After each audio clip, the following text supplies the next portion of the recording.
Chapter 1: Why You Were Never Meant to Win Their Game. Every system looks neutral from the outside. Rules, steps, milestones.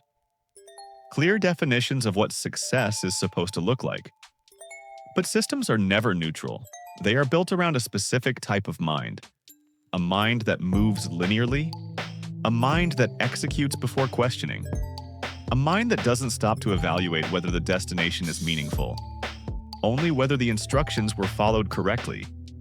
And if you've spent most of your life feeling like you're slightly offbeat, not failing, not collapsing, not lost, just subtly out of rhythm. That's not confusion, that's awareness. You learned how the game works early. You understood the expectations. You did what was asked of you, and still, something never quite clicked. Because your mind doesn't work in straight lines, it works in layers. You don't just ask what to do, you ask why it matters. You don't just follow the map, you check whether the map still describes the terrain. And systems don't reward that. They tolerate it, briefly. Then they sideline it. They label layered thinking as hesitation. They label discernment as slowness. They label perspective as a lack of focus. Meanwhile, the people who move fast without looking around are praised for momentum. So eventually, you start questioning yourself. Why does this feel harder for me? Why does everyone else seem to move so confidently? Why do I feel tired even when I'm doing everything right? Here's the answer most people never reach. You're not tired because you're bad at the game. You're tired because you see the game. And seeing it means you can't unsee it. From that point on, every rule feels artificial. Every milestone feels suspicious. Every reward feels conditional. You were never meant to win a game that requires blindness as a skill. Psychologically, this is where the split begins. Highly self-aware individuals often mistake misalignment for failure. But what they're actually experiencing is cognitive resistance. Their brain detects inconsistency between what the system rewards and what actually makes sense. This creates internal friction, not anxiety, not depression, but fatigue. A specific kind of exhaustion that comes from pretending not to see what you clearly see. And when that fatigue builds up, people don't burn out because they're weak. They burn out because they're perceptive. The moment you realize the game isn't broken, it's just not yours, is the moment your real advantage quietly begins. Chapter 2: The Hidden Cost of Playing Along. At some point, almost without noticing, you made a practical decision. Not because you believed in the system, but because resisting it felt inefficient. You observed how things worked, which behaviors were rewarded, which questions created friction, which types of thinking slowed everything down. So you adjusted, not dramatically, incrementally. You learned when to simplify your thoughts, when to keep certain observations to yourself, when curiosity stopped being useful and started becoming a problem. You told yourself this was temporary, that you were being strategic. That depth could wait, and for a while it worked. You became easier to place, easier to understand, easier to work with. From the outside, it looked like maturity. Inside, something else was happening. Your mind began operating at a lower resolution, not because it lost capacity, but because full capacity was no longer welcome. You stopped following ideas without immediate payoff. You stopped trusting instincts that couldn't be explained quickly. You stopped asking questions that slowed the room down. Your inner world became quieter, not calmer. Quieter. And that difference matters. Calm comes from alignment. Quiet comes from suppression. That's the hidden cost. When you repeatedly choose adaptation over accuracy, you don't just change how you act, you compress who you are. Nothing breaks, nothing collapses, but nothing runs at full capacity either. At first, this feels like control. Later, it feels like dullness. Conversations feel thinner, problems feel repetitive. Life feels less sharp than it used to. Not because there's less to think about, but because you're thinking less than you could. And the most deceptive part? The world rewards this version of you. It calls restraint professionalism. It calls self-limitation growth. But growth expands. What you're experiencing is containment.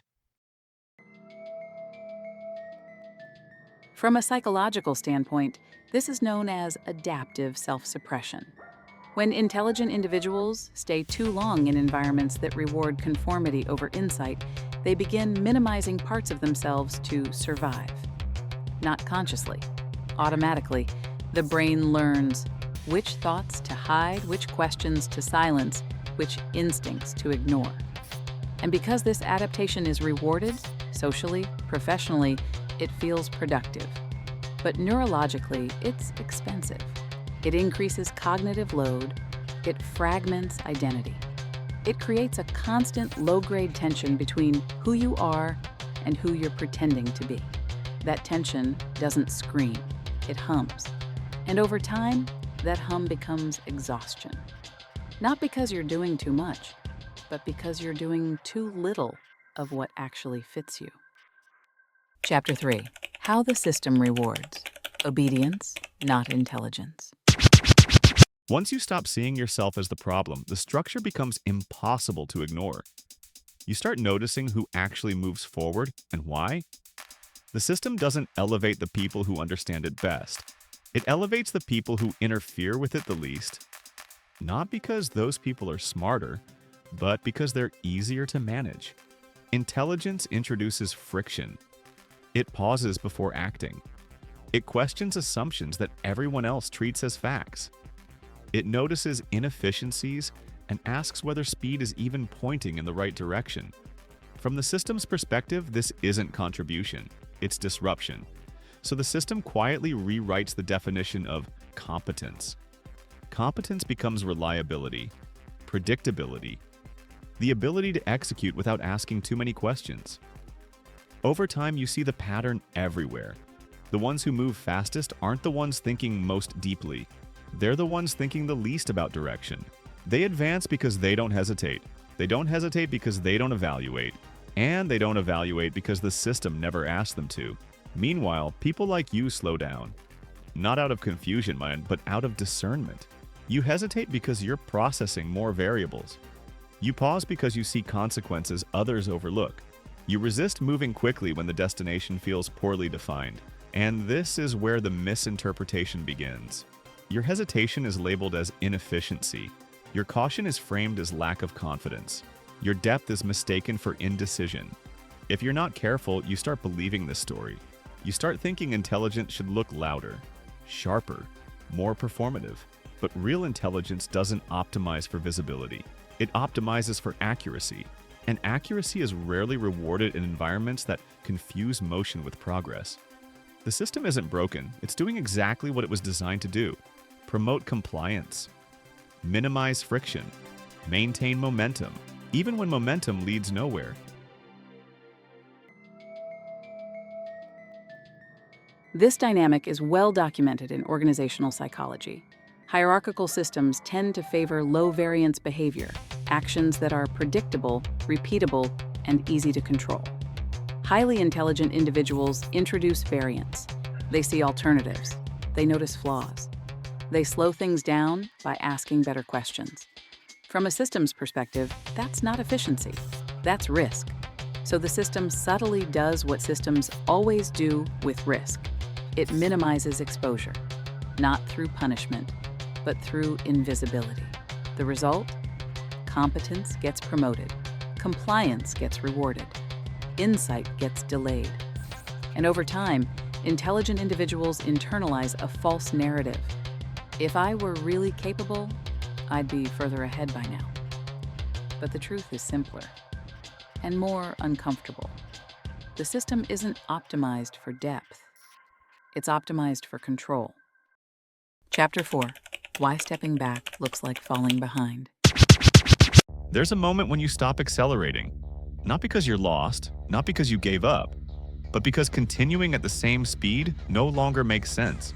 You start noticing how much of your energy is spent reacting, deadlines that don't matter, goals that aren't yours, urgency that exists only to keep things moving. So you slow down. From the outside, this looks dangerous. Less visibility, Fewer updates, longer pauses between moves. People interpret this as stagnation. They assume that if you're not constantly signaling progress, you must be falling behind. But what's actually happening is selection. You're no longer responding to every external trigger. You're no longer confusing motion with direction. You're deciding where your attention is worth spending. And that decision has consequences. You become harder to read, harder to categorize, harder to compare. In systems built on comparison, that's perceived as failure. But internally, something stabilizes. Your thinking gets clearer, your priorities reorganize. You stop leaking energy into performative movement. This phase feels uncomfortable because it doesn't come with immediate rewards. There's no applause for restraint, no metric for discernment, no badge for saying, "not this." So doubt creeps in. You wonder if you miscalculated, if you waited too long, if everyone else knows something you don't. But the truth is simpler. You didn't step back because you couldn't keep up. You stepped back because you finally saw where things were going. And you refused to move fast in a direction you no longer respected. That choice doesn't look like progress. It looks like falling behind, until later. Psychologically, this phase is often misinterpreted, both by others and by the individual themselves. What's actually happening is cognitive withdrawal, a healthy response to prolonged misalignment.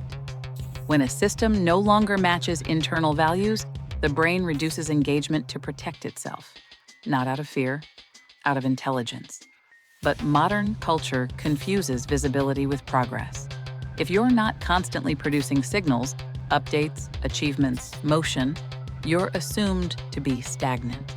In reality, many high-functioning individuals do their most important work during periods that look inactive from the outside. This is where frameworks are rebuilt. Priorities are reordered. Games are consciously abandoned.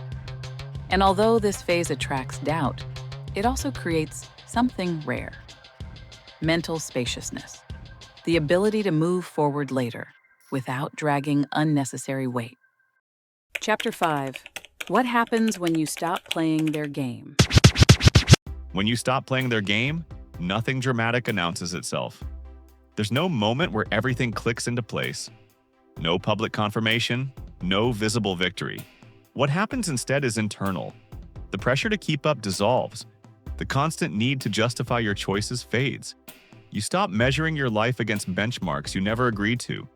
Your decisions slow down, but they become cleaner. You choose fewer things because you no longer need to chase everything that looks important. You start noticing how much energy you used to spend staying legible to the system, explaining your choices, proving that your pace made sense. That energy comes back to you. Your thinking feels spacious again, not empty, uncluttered. You engage selectively. You withdraw without guilt. You move when it's necessary, not when it's expected. From the outside, this can look like disengagement, but internally it's coherence. You're no longer orienting your life around incentives designed to keep you predictable. You're responding to internal signals instead of external pressure. And this is why the shift feels calm, not euphoric. Because you're not winning. You've stopped competing. You're no longer trying to belong to systems that required you to shrink in order to fit. And once you step out of that frame, something becomes obvious. The game only had power over you as long as you believed you had to play.